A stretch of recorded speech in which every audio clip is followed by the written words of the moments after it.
now tapped in with the introspective father and son duo. Last name may be strange, but never strangers to the game.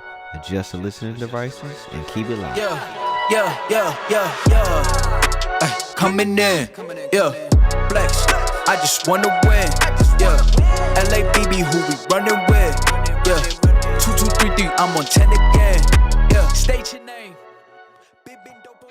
Hello, and welcome to another installment of No Strangers to the Game. We're back from, I guess, a brief holiday break, and we're going to discuss the holiday season and some of our viewpoints on it. But first, let's just talk about and catch up on each other's lives. I'm home for the holidays. Happy to be, back with family for a little while. Even, the circumstances here at home aren't perfect. Get into, how things have been, since I guess our last episode for you. Well, for me, it's been, a challenge health-wise. Got a little under the weather about a week and a half ago. Had some flu-like symptoms. Then when got checked, ultimately tested positive, but, it was moderate, I would say, some chills, a headache and, a slight fever. But overall, nothing to the extent of what I've heard others have experienced. So I'm pretty fortunate and blessed that, I'm doing well and kind of back up to just about 100% before, I got a little sick. So I'm happy for that. Yeah. Since you tested positive, mom made all of us go get tested positive, and I actually came back positive, or made us all go get tested, and I came back positive. No symptoms, which, I'm happy about, but it also can be a little annoying because it's like, I can't go anywhere, do anything. I'm quarantined in the house, but I don't feel sick at all. But obviously extremely happy, to be healthy and to be, like I said, home with family. So we can hop into today's episode. We're talking about the holiday season. The good, the bad, and the indifferent, if you will. I think we have an interesting view on how, the holiday season is treated by certain people. But to get into it, I want to open it up with asking, when you were younger, when would you say the holiday season really started? Because for me personally, I feel like our holiday season starts, like you said earlier, August, September. They start advertising for Thanksgiving. 2 weeks, 3 weeks before Thanksgiving, they talk about Christmas already, or Halloween. So, the holiday season now seems to start way earlier than I would imagine it did when you were younger. And not to mention, more TV and stuff like that. But when would you say the holiday season started? It's hard to remember, things before they were as they are now. Yeah. But for the most part, I just don't remember it getting into it till really after Halloween. As far as Thanksgiving. So really kind of in the November is when I can recall, beginning to hear about, Thanksgiving, Christmas, and all the advertisement that will go along with that. So I'd say around that time. So it's definitely, has sped up a few months, I guess, to provide more advertising and more marketing for the different vendors and retailers. Yeah. I wonder too, it kind of seems like a weird balance of like, do we just watch TV a lot more now to where we're noticing these things earlier? Like, or is it a conscious effort for them to push things earlier? Or is it a combination of both? I'd imagine when you were growing up, y'all didn't watch, I don't think y'all watched as much TV as we do now. No, we didn't have the number of outlets. We had literally, 3 major channels, ABC, NBC, CBS. There was cable, but most of us didn't have it. Yeah. So, we didn't have the outlet. So we didn't see it so abrupt and so in your face so frequently. And not only during the holidays, but just anytime there is a national holiday, you would see the advertisement and the marketing goes up. And those are just days that I think the business owners have realize that these are opportunities to make money and capitalize on people being out of work and wanting something to do. And hey, we have sales, we have opportunities to have you come out and shop. Yeah, that's where I wanted to go next. We talk about these big corporations, and part of you has to understand, like, okay, this is a season of opportunity for them to make money, and that's what corporations are meant to do. That's what companies are for. But it just seems like it's so aggressive now. Like we talked about, just you're inundated with advertisements and things like that. I mean, what is the balance of like, okay, this works for us? You know what I mean? It helps us make money. But at what point as a corporation do you say we are preying on people's, this time of the year to just get people to just spend, even if it's probably not in their best interest, we're going to get them to spend that money? Well, I mean, when you think about corporations, it always comes down to the bottom line. The shareholders makes those decisions, and the greater the bottom line for them, the better. So it's one of those things where you're in a capitalistic society. Corporation is about making money. They're not about goodwill. They're about making that money. So at the end of the day, they're doing what they were designed to do. Yeah. And so I think for us as consumers, I think it comes down to us and being able to make the right decisions and sound decisions on what's reasonable and what's overboard. Yeah. And being able to make those sound judgments as it relates to, consumption. Yeah, I was just thinking, it seems like there's a bit of American greed on both sides. You got the companies that are aggressively advertising and trying to get you to spend, but at the end of the day, that only works if you spend. If you, as consumers, make the choice to go out and keep doing it. And so it's a cycle, and you feed into it. At what point, who's the responsibility on to say, hey, I'm either, as a consumer, I'm gonna be more responsible and not spend a bunch of money this holiday season, or is there some onus on the companies to, all right, let's back up a little bit. We've reached our goals. We've made money. We're profitable. Do we need to be so aggressive in our approach? Well, like I said, it's a business. Yeah. They're there to make money. They're not there to, make you feel good about yourself, unless it's going to make them money. Yeah.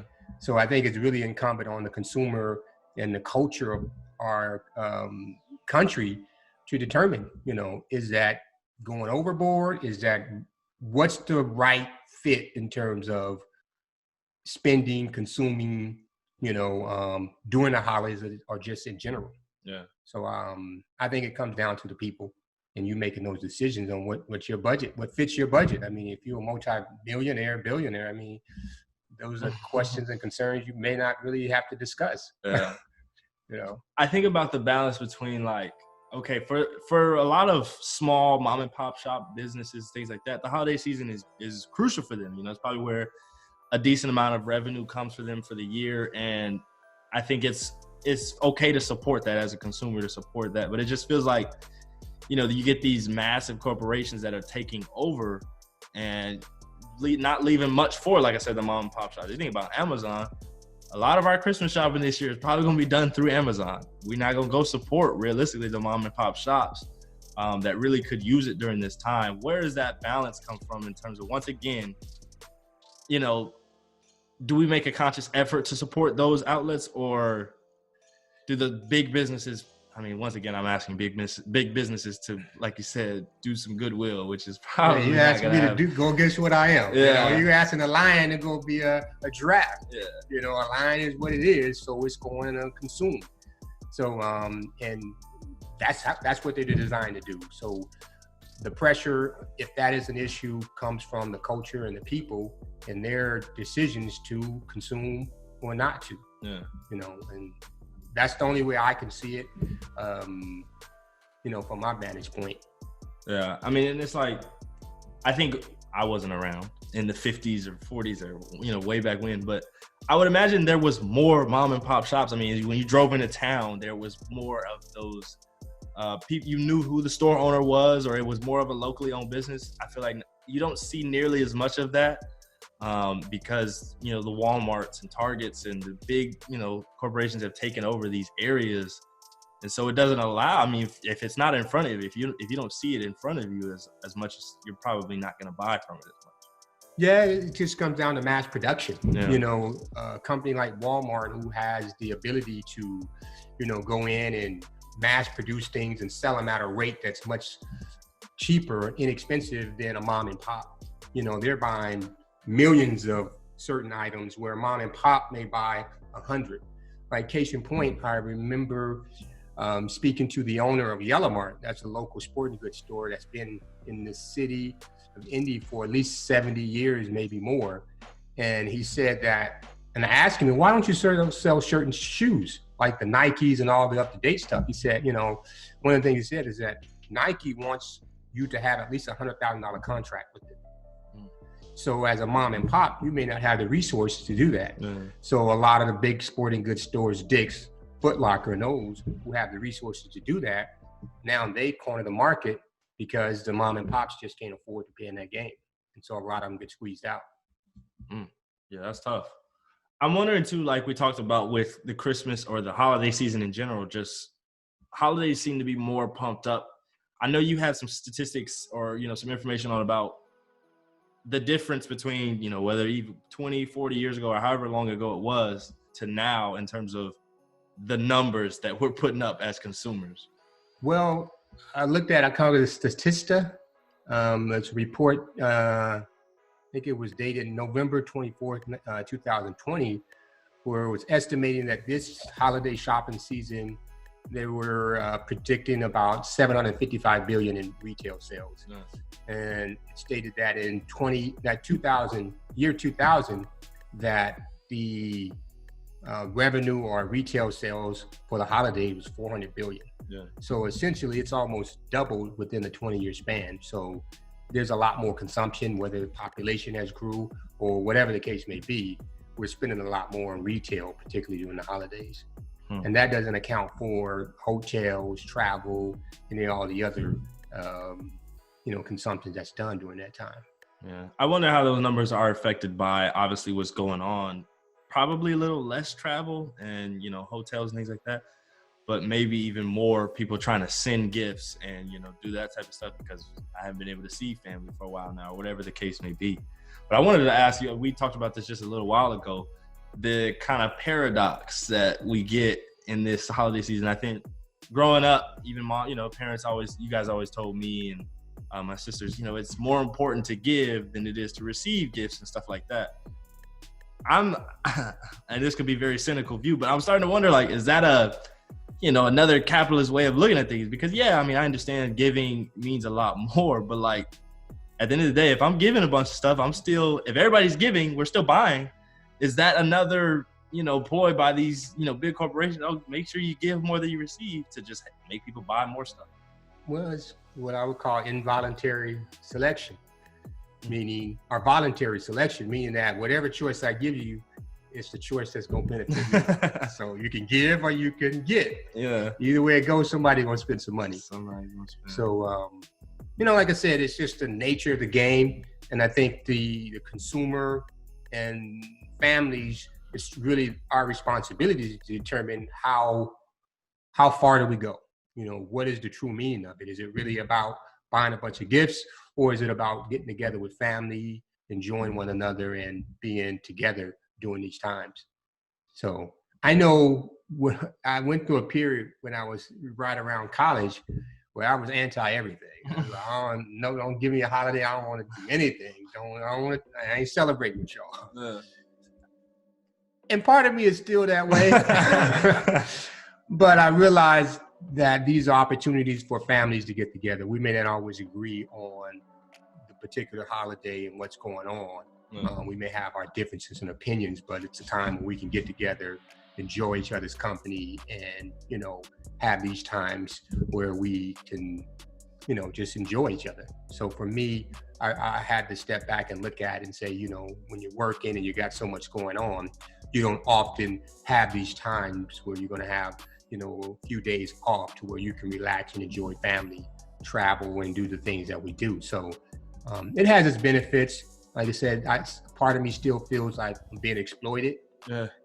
But I just take advantage of the situation and the opportunity to enjoy family. Okay. I remember a few years back, we used to celebrate Kwanzaa during this Christmas time. What was that about? Why did I understand it, but what was your kind of reasoning for having us celebrate Kwanzaa? Well, Kwanzaa, it's really, it started in 1969 by Maulana Karenga. And essentially it was designed as basically Kwanzaa means the first fruits, to celebrate the harvest and celebrate, the achievements and accomplishment. It was more, I wouldn't say achievement based, but based around something happening good in this community or in the neighborhood that had 7 days in which you would have, each day there was a principle. So you had Umoja, which is unity. You have Kujichagulia, which is self-determination. You had Ujima, which is collective work responsibility. Ujamaa, which is cooperative economics. You had Nia, which is purpose. Kaumba, creativity. And then Imani is faith. And each day you celebrated that particular principle. And then on the final day, they had a feast. And it kind of took the whole, week-long process, but it was built around more principles opposed to just we're going out and we're going to give gifts and we're going to consume. And I think the holidays in general, Christmas in particular, has been kind of shifted, like you say, more to capitalist ideas to get people to consume. And Christmas, the holiday, as many in Christian religion, celebrate the birth of Christ. So the overall meaning, I think the deeper meaning is, I think it's ideal. I just think that, it's been hijacked. Yeah. So yeah. Are there any, and this question kind of came up randomly. I don't know if you have the answer, but all of our holidays seem to be so Western, right? What kind of, African holidays are there, or just, I guess, older holidays that we used to have and celebrate as a people, as Black people or African people? Because you talk about, St. Patrick's Day and Thanksgiving is celebrating something. I'm not sure it's great, but, these are all Western ideas. Is there any traditional ones that you know of, like besides Kwanzaa or anything like that? Well, Juneteenth is one that's become a little more recognized over the years. I remember as a kid, we went to Texas, and it was the third Sunday of the month in June, in which down where my grandmother and her sisters were, and there was this big celebration in which people were there. They were, at barbecues. And at the time, I didn't know what it was, but, I began to realize that was Juneteenth. And that was when they celebrated it at that point in Texas. And I think it was obviously Juneteenth is when the slaves in Texas realized that they had been freed. And that came a year or so later after the actual Emancipation Proclamation was signed. This year in particular, I'm interested to know, how do you connect with how are we going to connect with our family? Because I guess we're technically not supposed to physically be in the same room with, a lot of them. With your extended family, how do you make sure you take advantage of this holiday season to connect with, use it for what we talked about? The real meaning of this holiday season is to, have some time off, take a break, spend time with family and kind of fellowship together. But if we can't do that physically, how do we, make sure we can do that in some way at least? Well, we have the technology from FaceTime to Zoom and all the other ways that we can virtually get together. And many of us who work and have to do Zoom meetings daily, you get really sick of it. But that is one way that we can interact in a way that we can still see each other, may not be physically, but can see the expressions, the laughs, and just being able to have some dialogue and just discuss whatever's going on. And to me, that's a way that we could continue to touch base and interact with each other. Okay. I'm going to bring this up, and this is going to, depending on who's around, Santa Claus. This is an idea at a young age. It never, first of all, to be fair, it never made full sense to me. Once again, depending on who's listening, it's interesting, but you never fully let us, I wouldn't say not believe, but you just kind of threw that out. But it's this way, you fed into my logic. Like, yeah, that don't add up. Huh? Well, my thing has always been, here it is, you got parents to go out and they work hard and earn this money, and they go spend, lots of money on presents for their children, and they turn around and get a credit to somebody else. Something about that never made sense to me. And as a kid growing up, it was just kind of like, okay. But once I found out, I was like, well, why'd y'all tell me this damn lie? You know, and like, you just told me you was buying them. Yeah. You know, I kind of had my suspicions as I got older, but, you know, they wouldn't have counted any less. I would have played with the toys and enjoyed it just as much, you know, regardless of where they came from. So for me, I just always felt like, you know, parents, you know, work so hard and, you know, take the time out to go and give these gifts to children, you know, take credit for it and not, you know, give it to someone who doesn't exist. You know, we start believing in stuff that just don't make sense. And for me, I just always been like, look, I'm gonna tell you the truth. You know, I'm not gonna try to bust anybody's bubble, but if you ask me, I'm just gonna say, no, that's just what it is. And so I always tell them, if you don't want your kids to know, don't send them over here and ask me, because I'm gonna tell them. Yeah, I think when I was, you know, when I reached it, I had a fairly, I guess, younger than a lot of my peers. I was a really logical kid, and I was kind of like, you can tell me this dude, I was like, there's 7 billion people on this planet. He ain't getting all these houses. What if you're a homeless kid? Does he reach the homeless? You know, I used to think, well, we ain't even got a chimney. Yeah. How you gonna get us ours? Yeah, it just never made full sense to me. But I just wonder what's the purpose of it. Like, once again, I guess, as I think about it as a sales major, one of the best ways to sell something is through a story. If you get people to believe and, you know, buy into a story, they're more likely to buy something. And so I'm guessing, do you think that that's the purpose for, you know, keeping this story going is? Yeah, I don't know. I think it just became a tradition. How and when it started, I couldn't say, but it just became a tradition that parents and families just passed on throughout, you know, Western society. For me, it was just something that once I realized that, right, it just didn't make a lot of sense to me to perpetuate that. So, you know, I know I've had a lot of grandmother and others who used to get upset with me because it's like, why are you ruining it? I said, they gonna play with them toys, whether it came from me or whoever, they gonna enjoy it because that's what they asked for. Yeah. So that's just been mine, you know. I've always had this ever since I came into kind of understanding the holidays and the capitalist exploitation and that goes on around it. You know, I've had this kind of real conflict with really celebrating and, you know, kind of being, you know, resistant. Yeah. You know, and sometimes it just, you know, some years I'm a lot more free.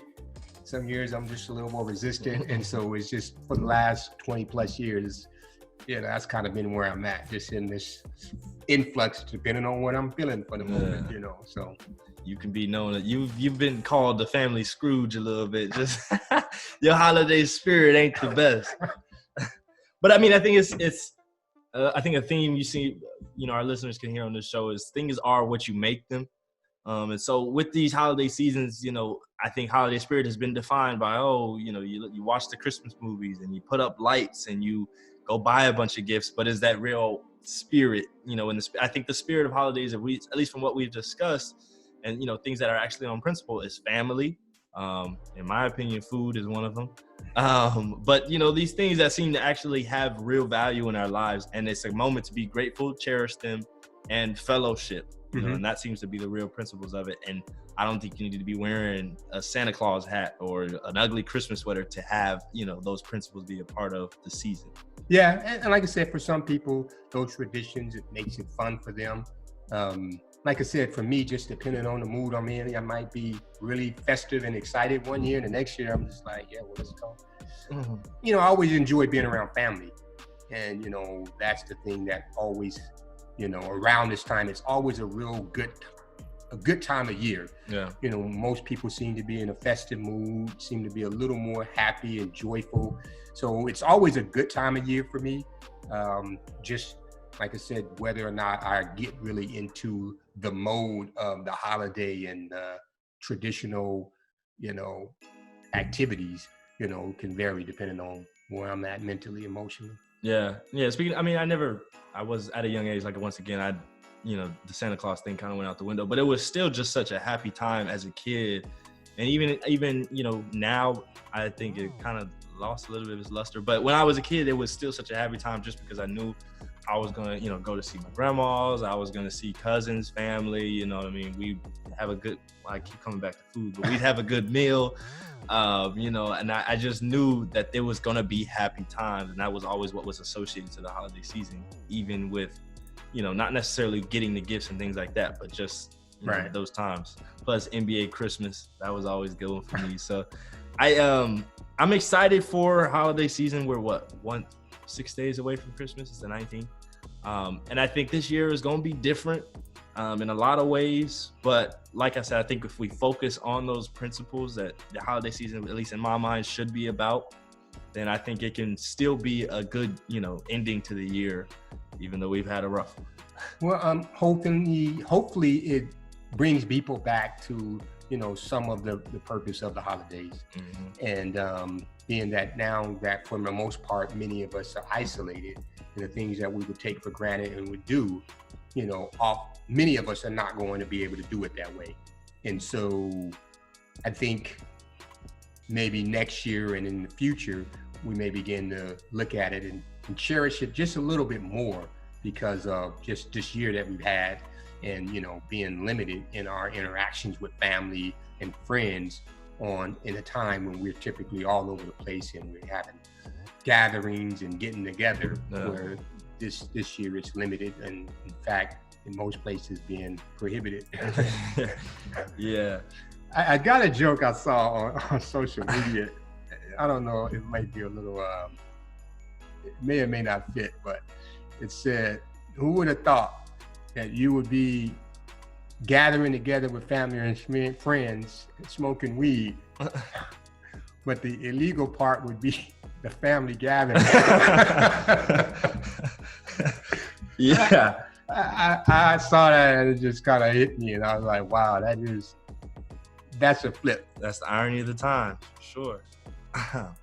To wrap up this episode, I hope we didn't come off as too cynical. The holiday season is a time of cheer. We talked about the principles. And once again, like to reiterate, it's not bad to, allow your kids to believe in Santa Claus or to buy gifts. We're not trying to discourage any of that. I think we're just trying to make the point that, don't get caught up in the rigmarole and forget, like, once again, those core values and principles of what this season is about. It's definitely been, once again, like we said, hijacked by big corporations, and they've made it a concerted effort to squeeze as much money out of all of us as they can. But that only can happen or can be successful if we allow it. And so, like I said, take this for what it is. Take this, and apply it to your lives if you will. But,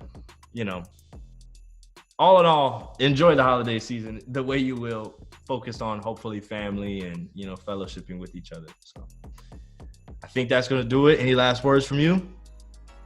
No, I mean, just enjoy time with family and take advantage of the moments you have and appreciate it.